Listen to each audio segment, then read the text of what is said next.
These lakes hold a lot of stories, and all of them get better every time they're told. Because you've got 40-inch gators out there, giant lakers, crappies, sunnies, and walleye. So many walleye.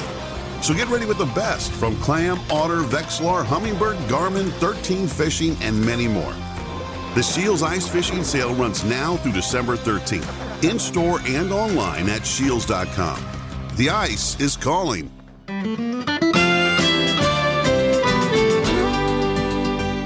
Hello, and welcome to the Minnesota Bound podcast, the stories behind the stories. I'm Bill Shirk, the man about the woods, and we have a pretty interesting episode. We're going to go back in time a little bit with a partner in crime of mine and share some stories about life as television storytellers now and storytellers way back when.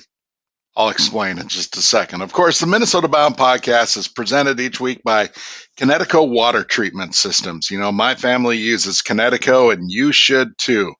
Don't forget Star Bank, the bank we use at Minnesota Bound. And in North Dakota, you can plan all your fall hunts. Visit legendarynd.com.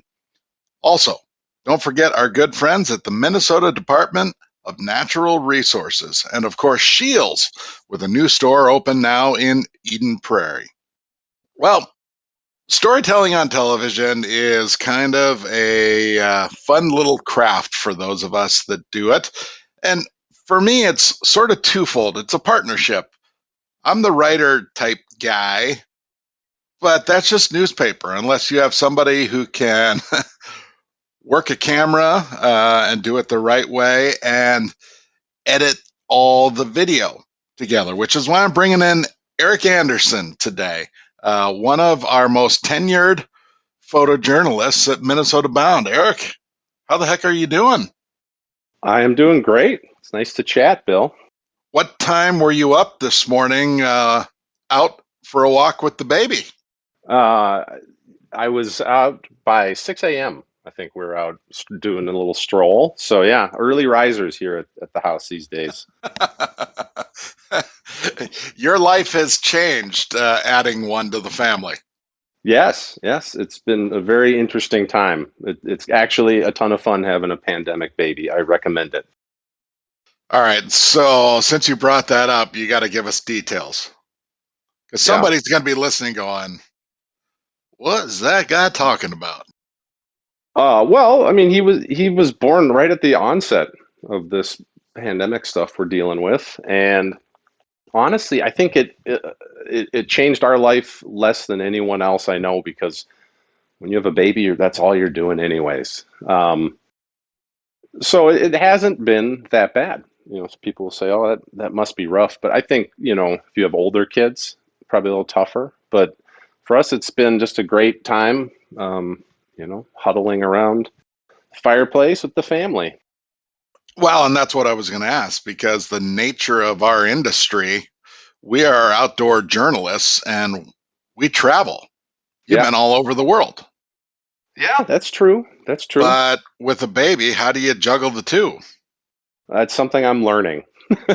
And for the first time in my life, I'm not, you know, anxious to be on the road. So it's a new feeling. And it's great to want to have something that keeps you home, that makes you want to stay home.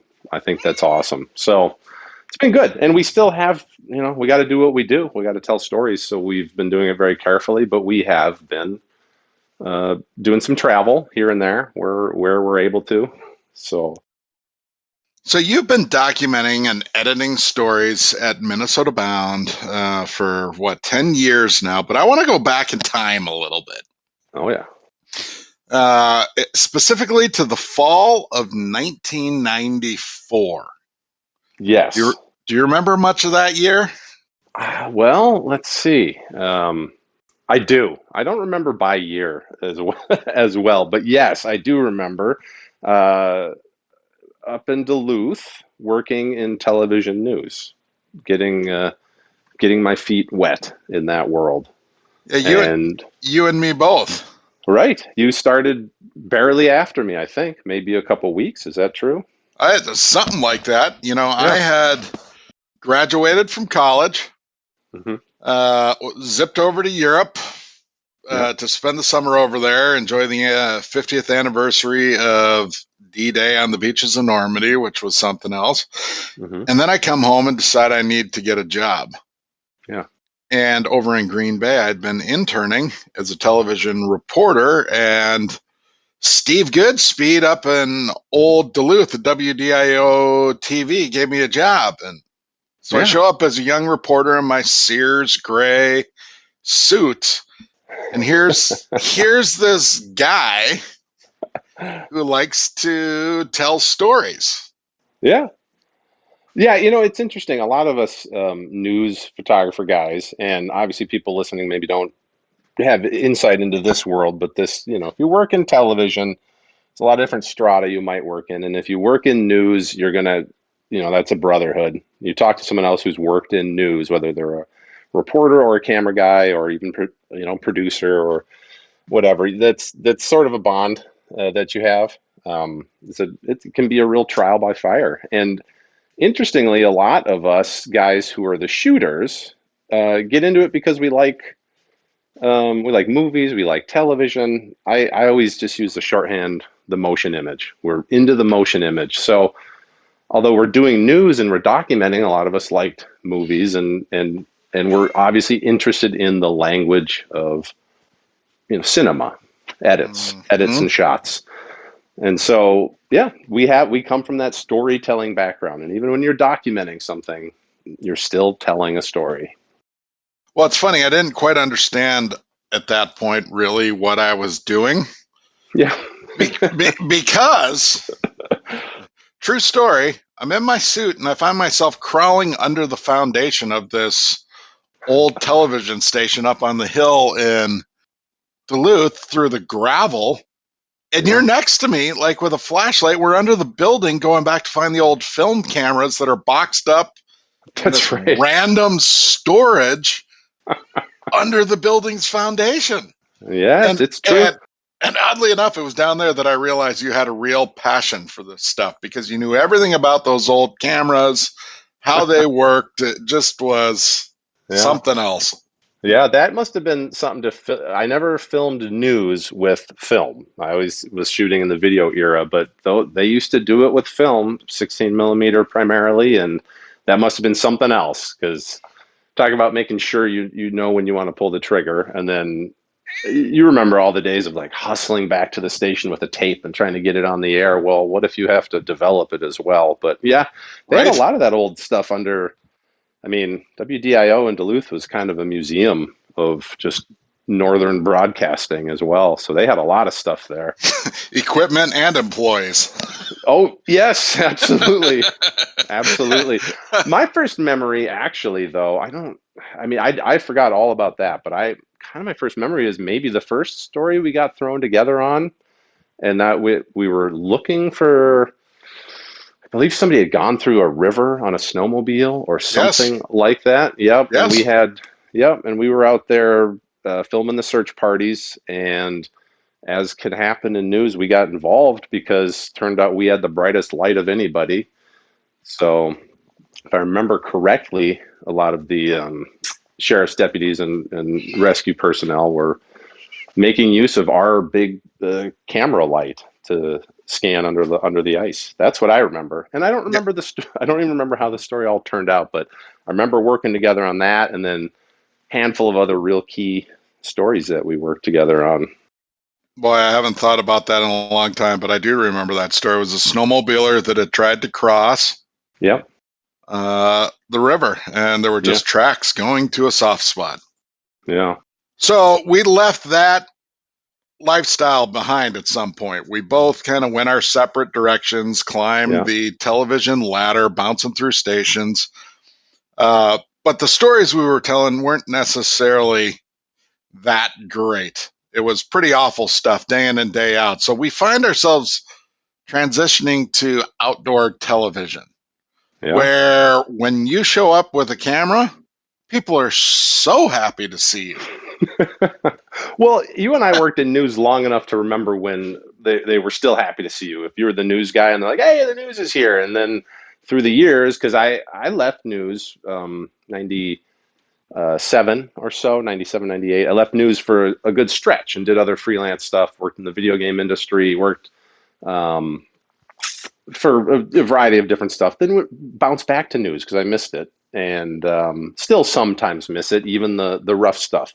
Sometimes that's the most exciting. But went back in and I was like, what happened to this industry? It's a little different. So yeah, I didn't do any great storytelling. I had a lot of amazing experiences and saw a lot, but we weren't really doing storytelling at that point, at that time. And so getting back to it when I went to Ron Share Productions was amazing.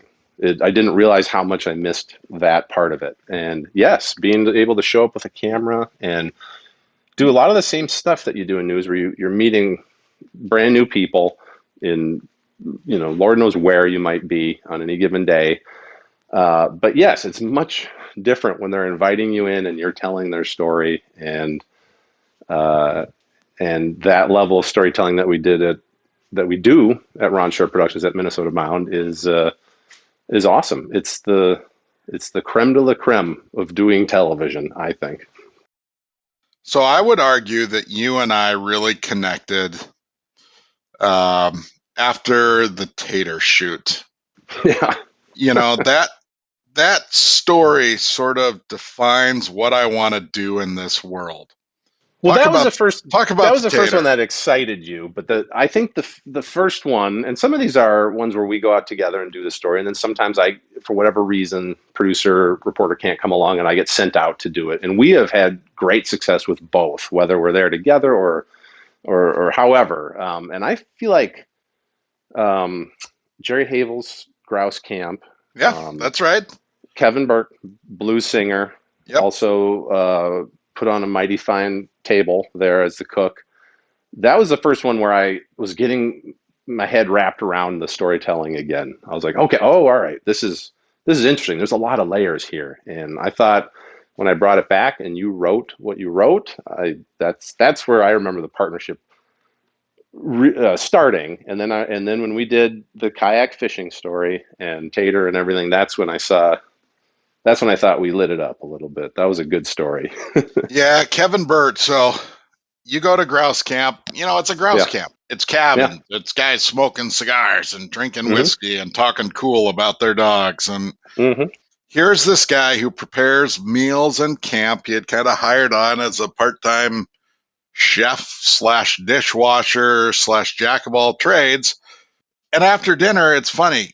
The dishes don't get cleared from the table. Instead, everyone walks outside to this big bonfire going, there are chairs set up, and all of a sudden Kevin Burt walks out with a guitar and just changes my perception of grouse camps as he goes into this blues track around the campfire, and you're thinking, oh my gosh, this guy should be on American Idol, right? Well, that is the thing. He's an amazing singer, and he breaks out some classic blues tunes, and you're like, wow, okay. And then he hits you with some of his originals, and the man is a wordsmith, and he's a true talent. He's an amazing songwriter. I've played that story for people, and he sings a song about his daughter, and I've seen people cry. So yeah. It's and that's a story. That's not about hunting. That is a story about people. And transitioning to the Tater story, which was a guy by the name of Johnny Johnson who loves to fish out of his little kayak instead of having big fancy boats. Yeah. But Tater always comes along. His favorite little yelpy dog stands on the kayak all day with Johnny while he fishes. Yes. And it's about a relationship. And we didn't know that. You don't know that going in per se. I don't know. Well, I don't know. Did he tell you that when you were prepping the story? And did he say, hey, I have this amazing, hilarious dog that has his own perch on my kayak and helps me fish? Did you know this? Yeah, no, nobody explains it that way. I go kayak fishing. Sometimes I have my dog there. Right. But we were there to sort of tell a story about this kayak association, but you saw Johnny and Tater, and you knew where the story was, the magic. Yeah.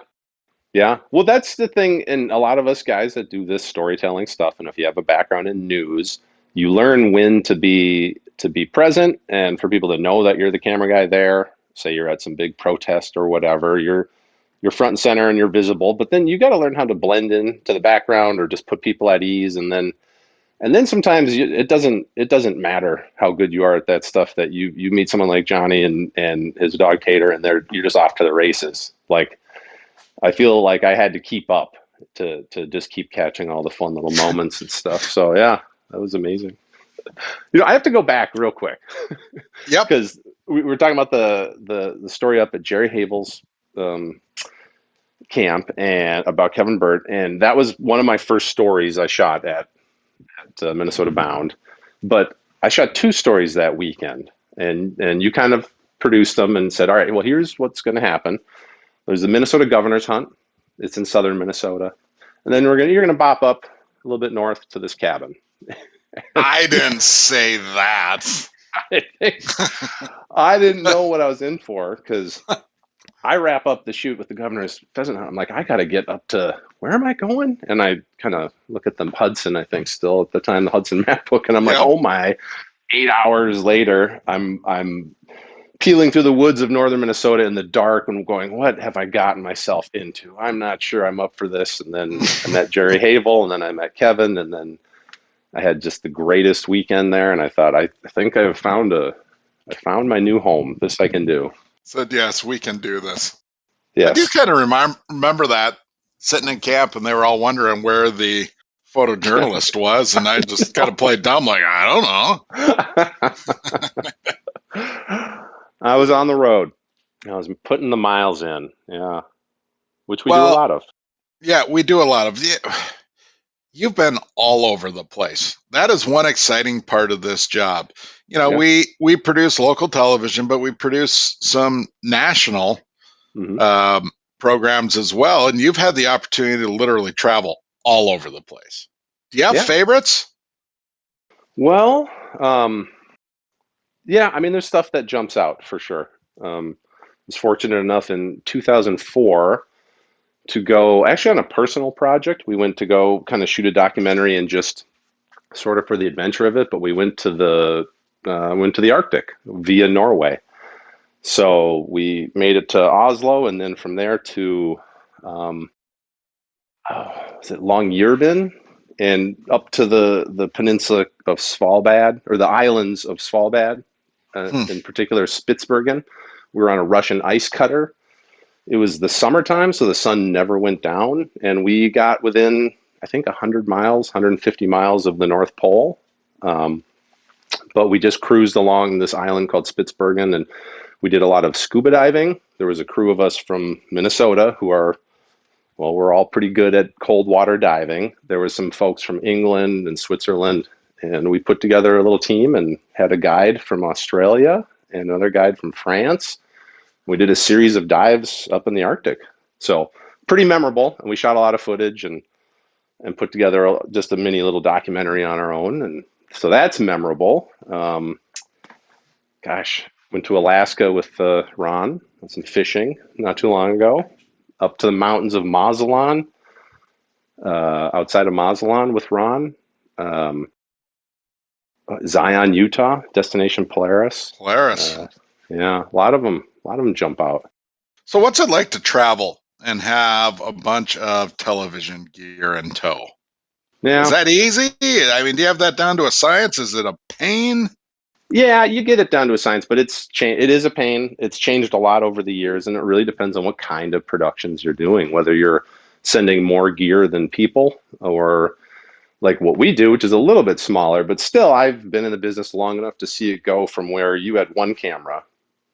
It was big and heavy, but you had one camera and one tripod, and you go do basically all your work with that. A couple microphones, maybe a light reflector, maybe. So it was heavy, but there wasn't a lot of it. And now all the gear has gotten a lot smaller. You get incredible image quality out of tiny little cameras, but now sometimes it's one camera guy, 6 cameras. So we've got our main camera, our Sony FS7s we use. A variety of lenses for those. And then you've got a DSLR because it's easy to put on your slider, but you're bringing your slider, which is a little track to get kind of smooth shots. You've got the drone, which we bring everywhere. Those have gotten smaller, but it's another camera. You have GoPros. You have handheld gimbals. So the gear is lighter and better than it's ever been. But there's a lot of it. And so still, but it's amazing. We'll show up to shoots sometimes for some of our other shows as well. And people be like, oh, that's it? Just one or two camera guys, a few bags of gear. So we're pretty light as productions go. But yeah, it's you got to make sure you have everything. You go to a foreign country, you can't assume that you could find another battery for your camera if you don't have enough. If you forget the cord that attaches that charger to the wall, if you don't have the ability to charge in whatever currency they're or whatever electrical current they're using, if you don't, I mean, there's a lot to remember. If you don't have the media, and a lot of times we're traveling to the middle of nowhere, so if you don't have your AA batteries for your wireless microphones, you could be in trouble. So it's a lot of we call it pack your own parachute. Make sure you've gone over your stuff, and just make sure two is one is none sometimes. All right, even though you pack your own parachute, every once in a while, a television camera gets wet. Hang tight. Hold on. That's our tease. I got to pay some bills. Yes, sir. It's a good one. But that story is coming. Yes, it is. The Minnesota Bound podcast, the stories behind the stories. This show doesn't just happen. We have some great sponsors who help us get episodes out each week. Of course, first, Connecticut. You know, the Shirk family, we love Connecticut water. It's no secret. We live out in the country, and I have that famous ironclad, stinky well water. It's good news and bad news, right? But you know, we treat all of our water with the Connecticut whole home water treatment system. And Katie and the boys, we also use Connecticut's K5 drinking water system. The boys love the water. They don't drink soda. They don't drink pop. They drink water, Connecticut water. And you know that white buildup you get on all your faucets and the tub and all that stuff? We've got none of that. And that sour water smell, it's all gone, right? Like Connecticut systems just work. And that's why we are such big fans. And really, the best part for me, again, is going back to that great water taste and that foul smelling water. It's just gone. So do me a favor, call Connecticut like we did and look forward to clean, safe water.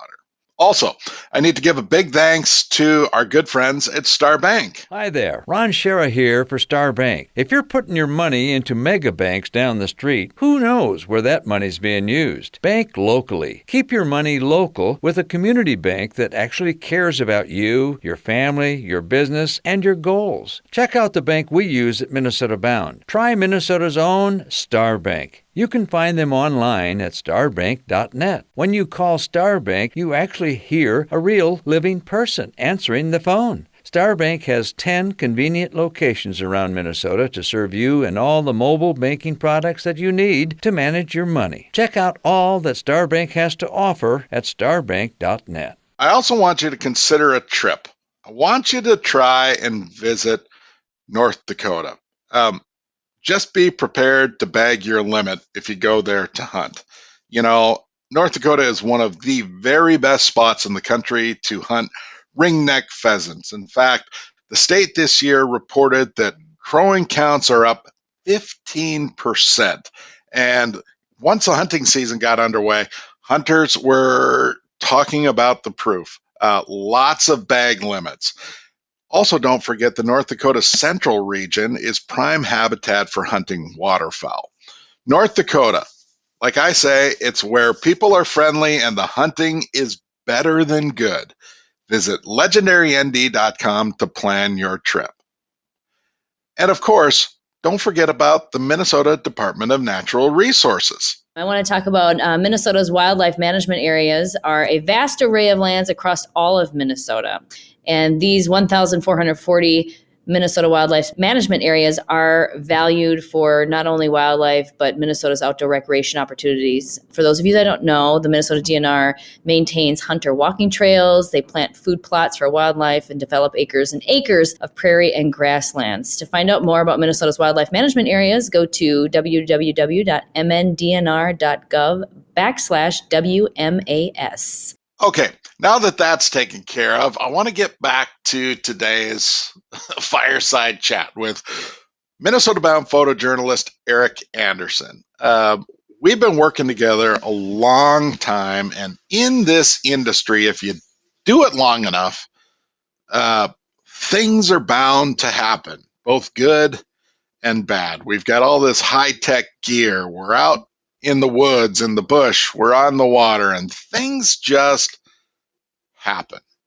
So here you are up at Will Steger, one of the most accomplished adventurers on the planet. You're up at his place with a bunch of students from the Face to Face Academy who are out camping, many of them for the first time, and you get this wild hair. There's something specific you want to shoot with the kids. Yeah. It was an amazing story. We followed this group of kids from St. Paul. They were attending an academy called Face to Face, and it's kind of a magnet program, and it's just designed to give these kids that extra boost, get them to graduation. And it's an amazing program. They have incredible success rates. One of the teachers there had decided, hey, let's instead of just a typical field trip, let's take the kids outdoors. These are all city kids. Let's get them somewhere outdoors. And they started doing these annual trips. Well, that kept going, and success was amazing. These kids were falling over themselves to go when they heard we're going to camp, we're going to fish, do these kinds of things outdoors. So, yeah, we got to tag along. We first visited the academy in St. Paul, and then it was a road trip up to northern Minnesota, up to Will Steger's private property on a beautiful little private lake.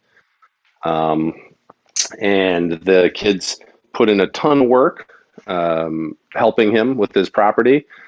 But as a reward, they get to camp, they get to fish, they get to hang out, and they get to swim after a hot day of hard work, literally moving rocks down a hillside. They get to jump into the lake and cool down. So I thought, wow, all right, this story's been incredible. We've got these kids in every moment, and I'm thinking ahead to the edit, and I'm like, boy, it would be really cool. The last shot was these kids jumping in to the water, which they're going to do anyway. So I said, hey kids, before you jump in, let me get set. So I hopped into a canoe, which was the only way I could see to get the shot I needed, where I was off from the dock. So I had the camera in my hand, one hand on the dock, sitting in this little lightweight fiberglass canoe that belonged to Will Steger. And the kids are going to jump into the water, and they're kind of messing around, getting each other excited. Well, along on this trip, actually a dog belonging to the teacher who started all these field trips, that dog named Winston, a lab, was watching all this activity and got excited. And when the kids went to jump in the water, he also jumped, but instead he jumped into my canoe, fiberglass canoe, and such a big, heavy dog, his feet punched a hole in the canoe instantly and lifted it up. And I lost my hand on the dock. I remember getting lifted into the air, and I'm holding the camera that's still rolling, and I'm kind of trying to reach it up to one of the kids who sees what's happening, and he's reaching for the camera, but it was not to be. We all took a swim. Sadly, also in that canoe, I don't know if you know this, Bill, we were camping out on like a peninsula. So the easiest way to get all the gear there, especially all my camera gear and all my camping gear, was to throw it into a canoe. So I had done that, and this canoe was now loaded with all my stuff for the return trip as I was leaving. So all my gear, phone, keys to the rental car, camera, everything underwater. That's the first time I lost an entire camera that I can remember. That feeling, what's that moment like? Yeah, I was. I mean, I didn't know quite what was happening. I saw the dog, and then the shot. It's a wide angle, slow motion. I think I was shooting at 180 frames a second, so it's all caught there, and that's the best thing because I didn't have to tell this story and convince people. Because the other camera guys, it's a pretty, they're gonna give you some ribbing if you say I lost a camera, which has happened to other guys there. But I was able to show the video. This was not really predictable or my fault. The canoe was totaled. The camera was totaled. Winston was okay. I dried out and found my car keys eventually. So, and we got a great story out of it. So honestly, that story was so good that I think it was worth one camera. Yeah, you won some accolades for that piece. Yeah, yeah. Winning the awards here and there, it's, I always say awards are stupid unless you win them. But it's at our level, where we're doing it, kind of regional television stuff. It's really you're up against people and the competition is friendly, and it means something to be to kind of get a recognition like that from your peers. But yeah. So yeah, we won whatever regional Emmys, right? I think we got some stuff there, some hardware. Oh, listen, you whatever. He won an Emmy Award for his work on that piece. Yes, pretty special. Yeah, my mom thinks so. That's the best. Winning Emmys that's for mom. That makes it all worth it. It seems like it. Everything she went through. Yeah. All right, we've a couple more minutes before we wrap this up. What's a favorite adventure of yours? A favorite shoot? Maybe not necessarily the most far away exotic destination, but just a story that touched you.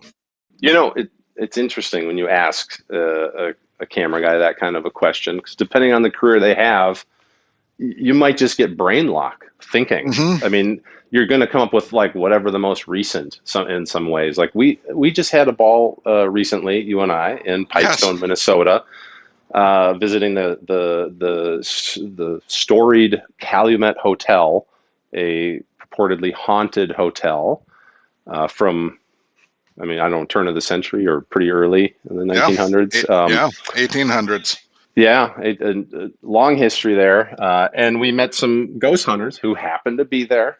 It wasn't planned. We were going there to do a story on the hotel, but just so happened some ghost hunters hanging out in the bar in the basement and with all their devices, chatting with the spirits of the hotel.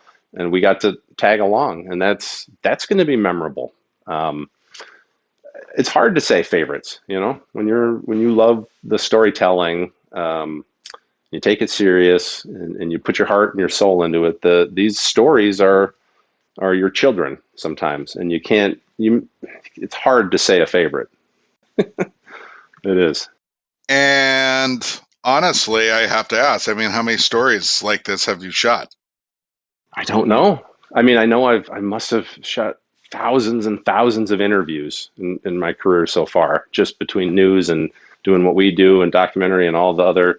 Used to work for, be a freelancer for Bizarre Foods. So we shot some fun episodes in distant lands and meeting people you just would never meet without doing this kind of work. You meet so many people of such a variety. It's awesome. It's been a really blessed career. I can't, what jumps to mind too recently was the hang gliding story we just did. Last summer, year and a half ago, we shot it, and it just aired a little while back. And yeah, it was hang gliding over Lake Pepin in Minnesota.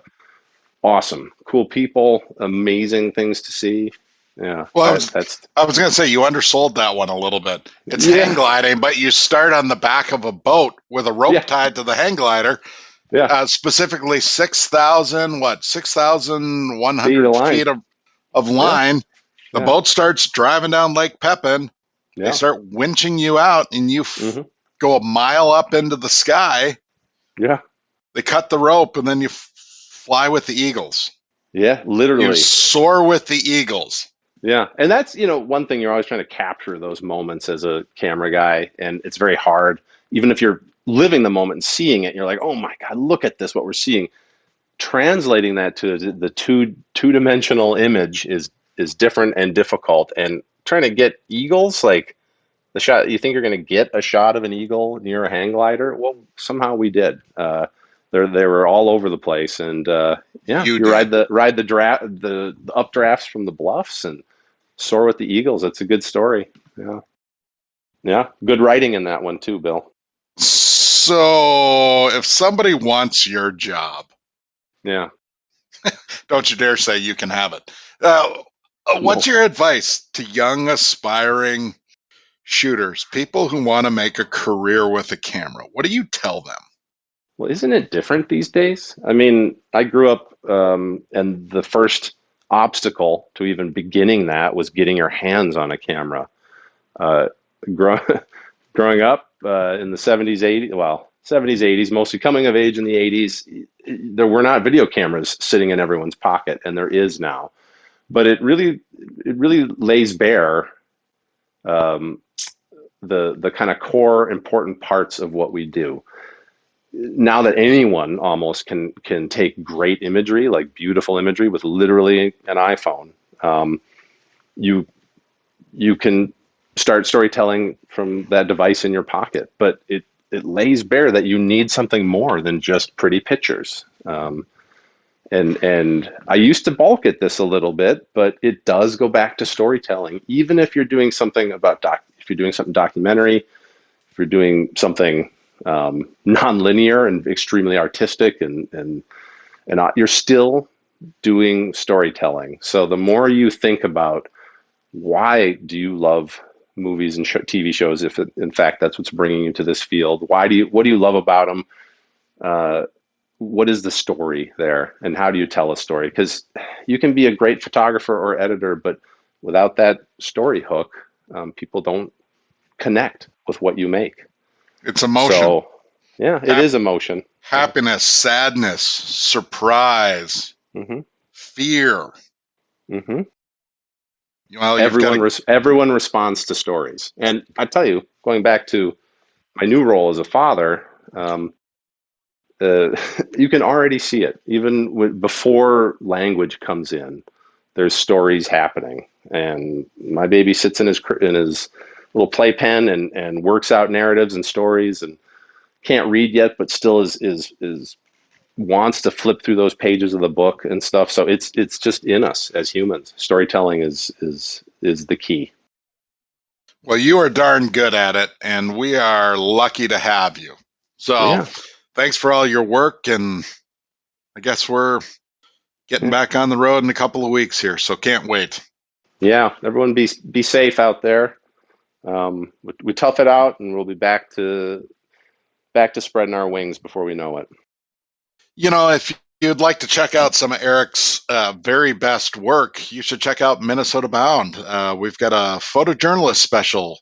Eric, you're co-hosting the show. It's the me show, Bill. It's the me show. Capital M, big E, exclamation point. Well, thanks everyone for listening to the Minnesota Bound podcast. And Eric, thanks to you for taking the time. Great stuff as always. Of course, each week the podcast is presented by Connecticut Water Treatment Systems. Clean, safe, great tasting water. Also our good friends at the Minnesota Department of Natural Resources. And North Dakota. Start planning your at North Dakota at legendarynd.com. We can't forget Star Bank, the bank we use at minnesotabound.com, and Shields, with a new store now open in Eden Prairie. So that about does it. Meantime, get outside, be safe about doing things while we wrap up all this COVID jazz. And like we always say, don't ever forget to introduce a kid to the great outdoors.